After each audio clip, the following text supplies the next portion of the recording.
right, fellow fiddlers, we are about to embark on one of the most important parts of playing the fiddle. Maybe some people say the most important, the bow hold. How to move that bow back and forth so you get the sound of the fiddle.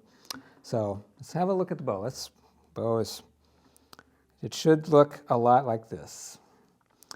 And let's go ahead and just take the bow, just grab it in our hand down here by the frog. Don't put our hand on the hair. Just wrap our hand around the bow and just relax and just get comfortable with that. Just caress that, just hold that bow in a relaxed way. Now, this is completely an unstructured way of holding the bow, but this is what it should feel like. After a couple of months of doing it the correct way, it should just feel like a natural thing. You just pick it up, holding it, So, let's now take our thumb, put it below the frog, and then wrap our fingers gently around the bow like so. Okay, this is good too. We want some nice contact with the fingers over the stick. That is going to be one of the things that kind of stays. Now, this is an important thing. I like the classical method of holding the bow, in which we take our thumb and bend it in the opposite of the hitchhiker thumb. We bend it like this, and then we point it in to the crack between the frog and the stick. We see this little corner here, and we just go boink, stick that thumb straight in, so at the point of the thumb, and you're gonna have to be cutting those long thumbnails. If you're doing a lot of oyster shucking with your thumbnail, you're gonna have to cut that off in order to do this. You're gonna put that thumb right in there, and it's gonna be bent like that, and touching the hair. This is a good thing to do, is just feel it, the top of the thumb is sort of touching the hair right there. That's gonna give you a little extra purchase. What that does, that sort of brings the hand out a little bit so that our fingers are wrapping around.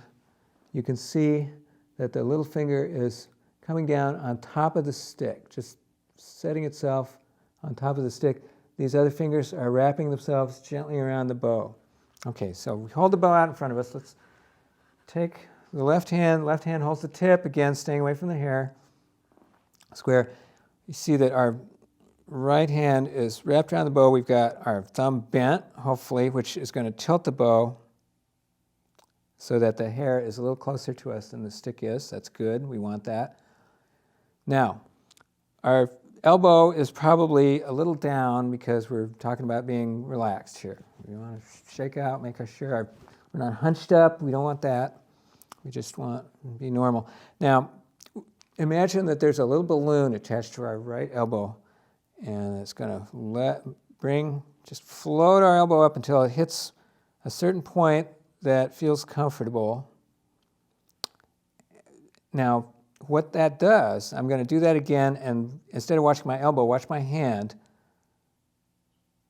You can see that, and if you watch now watch my arm, top of my arm, it's going to tilt to your right, to my left.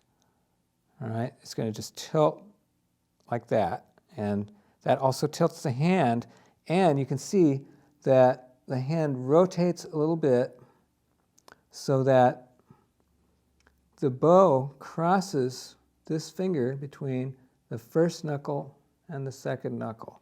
That's pretty important where that happens. And this is a subject that is a huge subject that is the subject of much discussion and back and forth about what exactly this first finger does. Now, you'll see some classical musicians, they'll take their first finger, they'll put it way up there, and that gives them a lot of control, if they want to do those flying spiccatos and all that kind of stuff. However, it's not very good for flexibility. And one thing that we do in fiddling, we have to be flexible because we're playing dance music, we're playing groove music. We want to be super flexible to be able to really bust out those rhythms, that kind of thing. So what I'm doing here is I'm rotating the hand around, tilting the arm, elbow coming up, so that that first finger crosses between the first, second knuckle. What that does is brings the wrist into a position where it can bend in the same direction as the movement of the bow. So instead of this, where the wrist is essentially frozen, if we bring the elbow up, tilt the arm, stick crosses between the first and second knuckle, all of a sudden we have a situation where we can actually use the wrist and knuckles to be flexible on the up and down stroke. Again, we want that thumb to always be bent, pointing right in there at that little crack between the stick and the frog. So when I change the bow to a downstroke,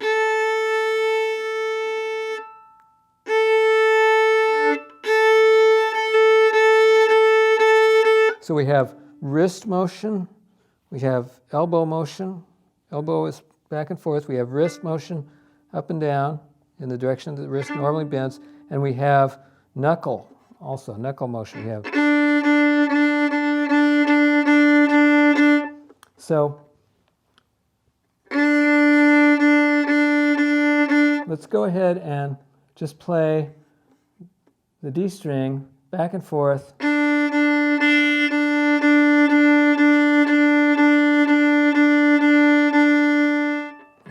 So, okay, now what's going on with this last finger? You'll see that it's kind of moving on and off the top of the bow. And when I'm down here, it's actually not even touching the bow at all. You can see that it's just floating out in space, not doing anything, it's not wrinkling up, it's just ready for action.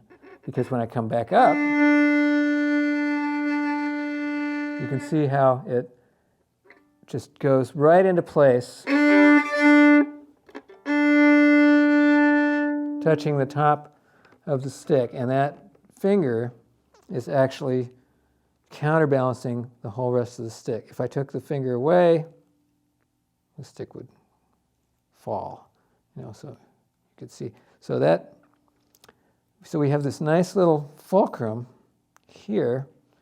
This is kind of laying over and helping apply pressure, and this finger is actually counterbalancing the stick when it's needed.